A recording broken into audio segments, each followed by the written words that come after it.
Well, on the 5th anniversary of the Balakot airstrikes, we take a look back at how it all started.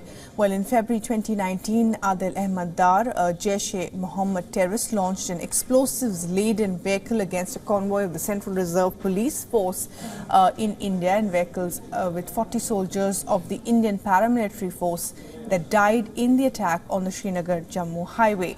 Now, the Indian officials received credible intelligence that the Jaish-e-Mohammed was attempting another such attack. A preemptive strike became necessary and India struck a terror base within Pakistan. In an intelligence-led operation in the early hours of February 26, 2019, India struck the biggest training camp of the Jaish-e-Mohammed in Pakistan's Balakot. A very large number of terrorists, trainers and senior commanders were eliminated in this. The Jaish-e-Mohammed facility at Balakot was headed by Maulana Yusuf Azhar, the brother-in-law of Masood Azhar, chief of the terror group.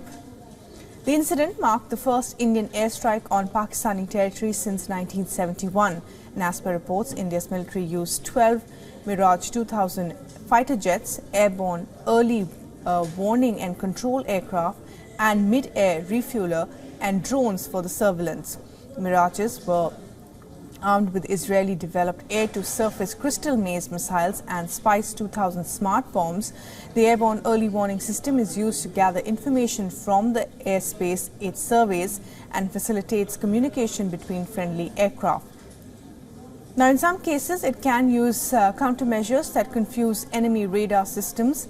The Indian Air Force veteran said the mission would have been planned meticulously to take advantage of the terrain and radar coverage patterns. The jets may have flown low, hugging the terrain as much as possible to avoid being spotted by radar systems, which is less effective in mountainous regions. The Jaish-e-Mohammed, which is proscribed by the UN as being responsible for a series of terror attacks, the terror group was behind the attack on the Indian Parliament in December 2001 as well, and the Pathankot airbase attack in January 2016. Now, India's non-military preemptive action was specifically targeted at the Jaish-e-Mohammed camp. The selection of the target also conditioned by New Delhi's desire to avoid civilian casualties. The facility was located in a thick forest cover on the hilltop far away from civilian presence. New Delhi has consistently stressed the need for Pakistan to take credible, irreversible and verifiable action to end cross-border terrorism against India.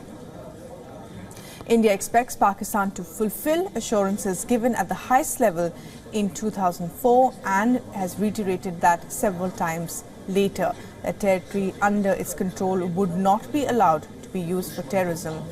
The Balakot airstrikes came before India's 2019 parliamentary polls, which saw Prime Minister Narendra Modi bag a second term.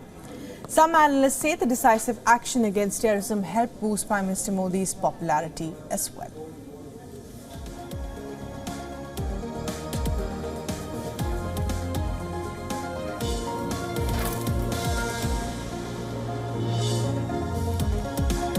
For all the latest news, download the WION app and subscribe to our YouTube channel.